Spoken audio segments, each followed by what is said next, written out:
Hello students of class 11th, how are you? I hope you all are doing well. So dear students, let us continue with the chapter 5th Mother's Day written by J.B. Priestley. Okay?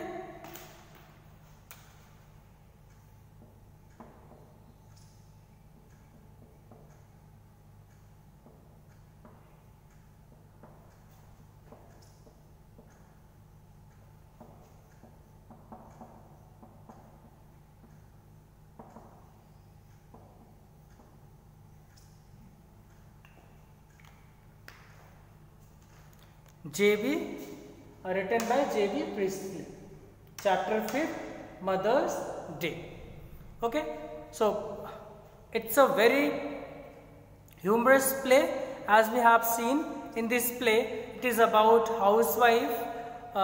In this story, the victim is, the housewife is Mrs. Pearson. Why did I say victim? Because this chapter reveals the condition of housewife, how a housewife had to undergo many situations, many circumstances. In this story also, in this play also, in the beginning we have seen how Mrs. Fitzgerald wants Mrs. Pearson to bring her family members on a right path so that they would respect her, but she dared not to do so. Then later Mrs. Fitzgerald, using some using some arts, we can say some arts which she had learned from West countries, using those arts she exchanged the personalities. Okay, now Mrs. Fitzgerald becomes Mrs. Pearson and Mrs. Pearson becomes Mrs. Fitzgerald. Now what happened? Let us continue and come to know what happens in the play. So before beginning, let me write down some hard words and their meanings from page number 37. Okay? Then I'll explain. So first of all, I am going to write down some hard words and their meaning from page number 37. Then I'll explain this page. Okay students? So please take out your book, pencil, notebook, whatever you require to write down word meanings. Okay, so get ready for the same. So I'm going to write down the word meanings.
So dear students, pop. Pop means go somewhere for a short time. Incisive. Incisive means confused. Indignantly means angrily. Indignantly means angrily. Sulkily. Sulkily means gloomy or dull. Rest I am showing you. Can you see now? Okay. Buck. Buck means the male of some horned animal. Half-witted. Half-witted means stupid. Counterpart. Counterpart means same part. Okay. So I hope you all have written. Okay. Now let us continue. So hard words and their meanings from page number 37 and 38 I have written on the board. Now I am going to explain page number 37 and page number 38. Okay student. Mrs. Pearson, not likely. I have got to deal with your family first. Now Mrs. Pearson is with the personality of Mrs. Fitzgerald and Mrs. Fitzgerald is with personality of Mrs. Pearson. So Mrs. Pearson said means Mrs. Fitzgerald said here or Mrs. Pearson. Okay. So who is in the personality of Mrs. Fitzgerald? Not likely. I have got to deal with your family. She said, I have got to deal with your family first. This is the idea, isn't it? Did you know how to begin with them? You said. So did you know or didn't you know how to begin with them? So well, I will show you. Now I will show you how to begin with them. Mrs. Fitzgerald, but what I am going to do now? Now Mrs. Fitzgerald with personality of Mrs. Pearson. She said, now what I am going to do? Mrs. Pearson, go into my house for a bit. There's nobody there. She said, go to my house. As Fitzgerald, there's nobody there. Pop back and see how we are doing. So pop means go somewhere for a short time. So go there for a short time, then come back and see how I am handling, how we are doing. You ought to enjoy it. She said, probably you will enjoy it. Better get off now before one of them comes. So you had better to leave before anyone comes. Mrs. Fitzgerald nervously rising. Now Mrs. Fitzgerald. Okay. So in reality she was Mrs. Pearson. But now she is Fitzgerald. Mrs. Fitzgerald nervously rising. She raised nervously. Yes, I suppose that's best. She said, yes, I suppose that's best. You are sure it will be all right? She said, you are sure now it will be all right. Mrs. Pearson chuckling. Chuckling means laughing.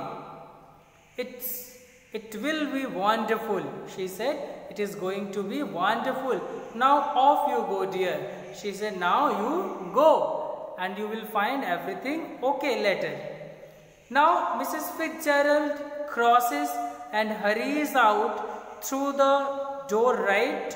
Left to herself, Mrs. Pearson smokes away, lighting another cigarette and begins laying out the cards for patients on the table.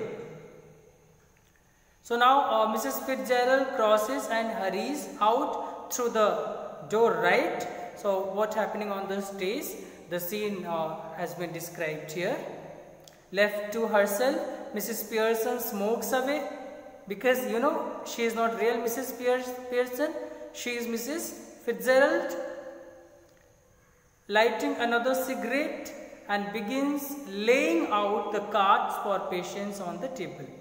After a few moments, Doris Pearson comes bursting in left. Now, after a few moments, hurriedly, Doris Pearson, daughter of Mrs. Pearson, she comes in left. She is a pretty girl. So, Doris Pearson is a pretty girl in her early 20s who would be pleasant enough if she had been spoiled. If she had not been spoiled. If she had not been spoiled, then she had been a pleasant girl. Doris, before she has taken anything in. So before looking anything, before seeing around her, she said, "Mum, you will have to iron my yellow silk." Without noticing anything, she said, "Mom, you will have to iron my yellow silk. I must wear it tonight." And she said, "I must wear my yellow silk tonight, so you must iron it. You must have ironed it. Or you will have to iron it. She now sees what is happening and astounded. Now, at this point, she saw what was going on. Now she got surprised. "What are you doing?" She moves down left center. Now on the stage, she moves down left center and said, "What are you doing?" Mrs. Pearson now uses her ordinary voice. So Mrs. Pearson now she uses her ordinary voice. In reality, she was not Mrs. Pearson. She was Mrs. Fitzgerald, because they exchanged their personality. But her manner is not fluttering and apologetically, but cool and incisive. But earlier, the real Mrs. Pearson's manner was, fluttering and apologetically. But now, the manner of Mrs. Fitzgerald, who takes the form of Mrs. Pearson, so her manner is not same. Her manner was cool and incisive. Incisive was confused here. Mrs. Pearson, not even looking up. So without looking up, "What do you think I am doing? Whitewashing the ceiling." Also Mrs. Pearson said, "What do you think? I am whitewashing the ceiling. You can't see what I am doing." Doris, still astounded, still surprised, "But you are smoking." Because she had never found her mother smoking. It was the first time when her mother was smoking. Mrs. Pearson, "That's right, dear. No law against it, is there?" Further she said, "No law against smoking. Is there any law?" Doris, "But I thought you didn't smoke." Further she said, "But I thought you did not smoke." Mrs. Pearson, "Then you thought wrong." So Mrs. Pearson, because she had never seen her mother smoking, so that is why she said, "I thought you never smoke." Then she said, "Then you thought wrong." Doris, "Are we having tea in the kitchen?" Mrs. Pearson, "Have it where you like, dear." She said, "Yes, you can have it from where you like." Doris, angrily. Now Doris becomes angry. "Do you mean it isn't ready? Do you mean the tea isn't ready?" Mrs. Pearson, "Yours isn't." She said, "She is not real Mrs. Pearson. It is Mrs. Fitzgerald who is in form of Mrs. Pearson, in personality of Mrs. Pearson." She said, "Have it where you like." Doris angrily, "Do you mean it isn't ready?" So Mrs. Pearson, "Yours isn't. I have had all I want." She said, "Yours isn't, but I have what I wanted. I prepared. Might go out later and get a square meal at the Clarendon. Might go evening and might go out at night and take my dinner at Clarendon, a restaurant or hotel." Doris, hardly believing her ear, So she could not believe her ear, because before that day her mother did not behave this way. Who might? She asks. Now turn the next page.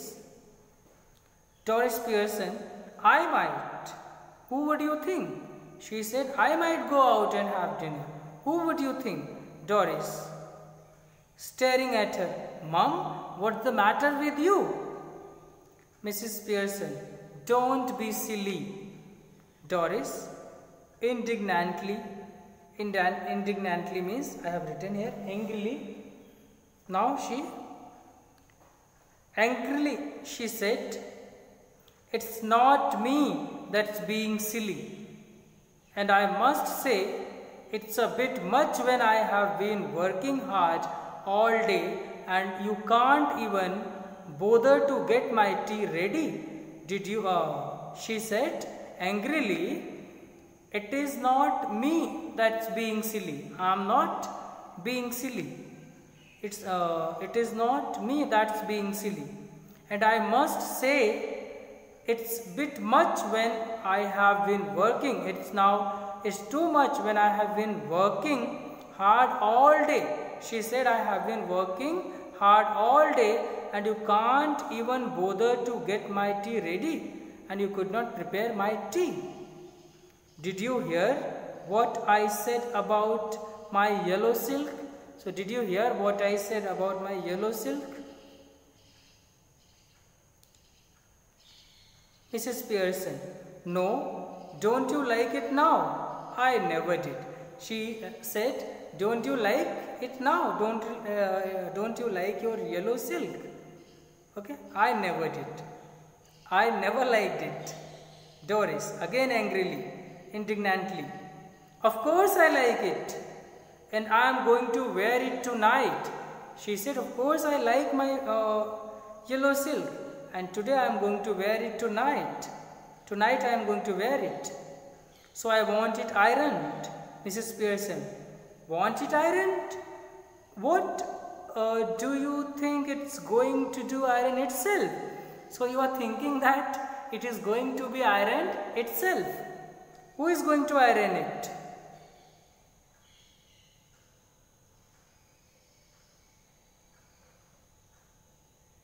Doris, no, you are going to iron it for me.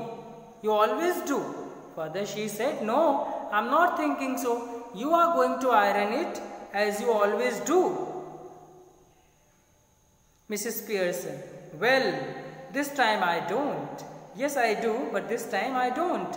And don't talk rubbish to me about working hard. And don't say that you work hard. Don't talk to me so rubbish that you work hard. I have a good idea how much you do. I know how much hard work you do, Doris Pearson. I put in twice the hours you do. So I put in twice the hours you do. If you work 7 hours, I do 14 hours. I do 2 times, I work 2 times more than you. And get no wages. And I get no wages, nor thanks for it. Even I get no thanks for it. Why are you going to wear your yellow silk? Further she said, why are you going to wear your yellow silk? Where are you going? Further she asked, where are you going? So Doris sulkily, so gloomy, in a dull mood, he said, gloomily he said, out with Charlie Spence. She said, tonight I am going to out with Charlie Spence. Mrs. Pearson, why? Doris wildly now becomes more angry. Why? What's the matter with you? So why? What's the matter with you? Why are you asking? Why shouldn't I go out with Charlie Spence? So why shouldn't I go out with him? What's wrong in Charlie Spence? Why shouldn't I go out with him?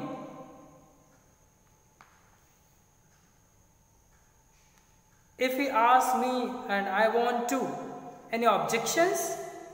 Go on, you might as well tell me. So if you have any objections, so you might tell me. Tell me, do you have any objections if I go with Charlie Spence? Mrs. Pearson, severely, strictly, a little bit, showing an expression of strictness. Can't you find anybody better? So seriously, she said, can't you find anybody better than Charlie Spence? I wouldn't be seen dead with Charlie Spence. She said, I wouldn't be seen dead. I never want to be with Charlie Spence. Buck teeth and half-witted. So he had buck teeth, like animal teeth. So he's having the teeth like animals. And half-witted and stupid, foolish person. Doris, he isn't, Mrs. Pearson. When I was your age, I would have found somebody better than Charlie Spence. She said further, Mrs. Pearson said, when she was of her Doris' age, she found someone better than Charlie Spence, or give myself up as a bad job, or given myself up as a bad job. Doris, nearly in tears. Now Doris is about to weep. Oh, shut up. Doris runs out left. Now Mrs. Pearson chuckles. Now Mrs. Pearson laughs and begins putting cards together. She starts putting the cards together. Counterpart, after a moment, Cyril Pearson enters left.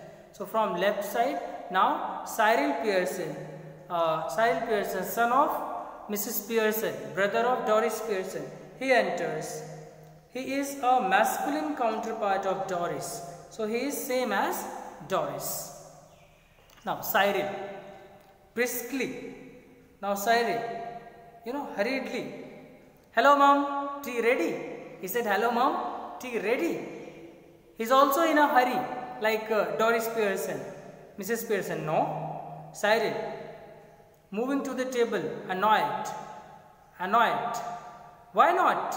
Mrs. Pearson, coolly. I couldn't bother. You know very well that she is not real Mrs. Pearson. It is Mrs. Fitzgerald who is with personality of Mrs. Pearson. So she said, I couldn't bother. Cyril, feeling of color or something. She said, you are slightly ill or something else. Because this reply was strange for him. He had got never such reply from his mother. So that is why it was very strange for him. Mrs. Pearson, never felt better in my life. She said, no, I am not ill.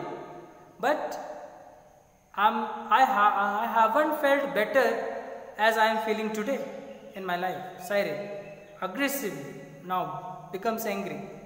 What is the idea then? Mrs. Pearson, just a change. She said, just a change. Now, Cyril, briskly, well, snap out of it. Come out of it. Okay? He said, come out of it, ma, and get cracking and behave properly. Get cracking. Okay? Haven't too much time. I don't have too much time. So come out of this character and prepare tea for me and do what I am saying, because I don't have much time. Cyril is about to go when Mrs. Pearson's voice checks him. Now Cyril is about to go when Mrs. Pearson's voice stops him. Mrs. Pearson, I have plenty of time. Cyril, yes, but I haven't. Mrs. Pearson said, I have plenty of time. But Cyril said, but I haven't got a busy night tonight. He said, my tonight is very busy. You have plenty of time, but I don't have. Moving left to the door. Now he moves left to the door. Did you put my things out? And he asked whether Mrs. Pearson put his things out. Mrs. Pearson, coolly, calmly, can't remember. She said, I can't remember, but I doubt it. Cyril, moving to the table, now protesting. Now look, when I asked you this morning, you promised. but in the morning when I asked you to do so, you promised me. You said you would have to look through them first in case there was any mending. And you also told me if there is any mending, you would do it. Now you are saying you can't remember. Mrs. Pearson, yes. Well, now I have decided I don't like mending.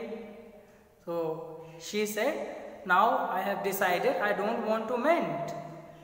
I don't want to do any mending. Cyril, mending means, repair anything, clothes or anything. Cyril, that's a nice way to talk. What would happen if you all talk like me? Cyril said, so that's a nice way to talk. What would happen if we all talk like that? He said, if we all would talk like that, then what would happen? Mrs. Pearson, you all do talk like that. She said, you already you people talk like that. If there's something at home you don't want to do, you don't do it. If it's something at your work, you get the union to bar it. So you don't want to do anything at home, but at office you organize and do. Now all that's happened is that I have joined the movement. Now what happened, as you in office, the union collects and raises the voice. In the same way, I also have joined the movement. Cyril staggered. Now Cyril, he surprised. I don't get this, Mom. What's going on? He said, I do not understand, Mom. What is going on? Mrs. Pearson, laconic and sinister. Now she is, brief and menacing. Changes. She said, it's changes, students. So this time she was not real Pearson. It was Mrs. Fitzgerald who was with the personality of Mrs.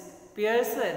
So that is why everything was strange for Doris Pearson as well as for Cyril Pearson. Now Doris enters left. She is in the process of dressing and is now wearing a wrap. So now Doris enters left. She is in the process of dressing and is now wearing a wrap. She looks pale and red-eyed. Now she is very much angry. She is crying. Her eyes are red. Mrs. Pearson, you look terrible. So Mrs. Pearson tells her that she looks terrible. I wouldn't wear that face even for Charlie Spence. She said, even for Charlie Spence, I don't want you to make such kind of face. Doris, moving above the table angrily. Now she moves above the table angrily. Oh, shut up about Charlie Spence. And she said, shut up about Charlie Spence. And anyhow, I am not ready yet. Just dressing. She said, anyhow, I am not fully ready. I am just dressing. And if I do look terrible, it's your fault. You made me cry. If I am looking terrible, it's not my fault. It's your fault. Because you have made me cry. So that is why I am looking so ugly, so terrible. Okay students, so this is all about today's video. So in my next video, I will explain some more pages of this chapter. Okay, so thank you for watching. See you in my next video.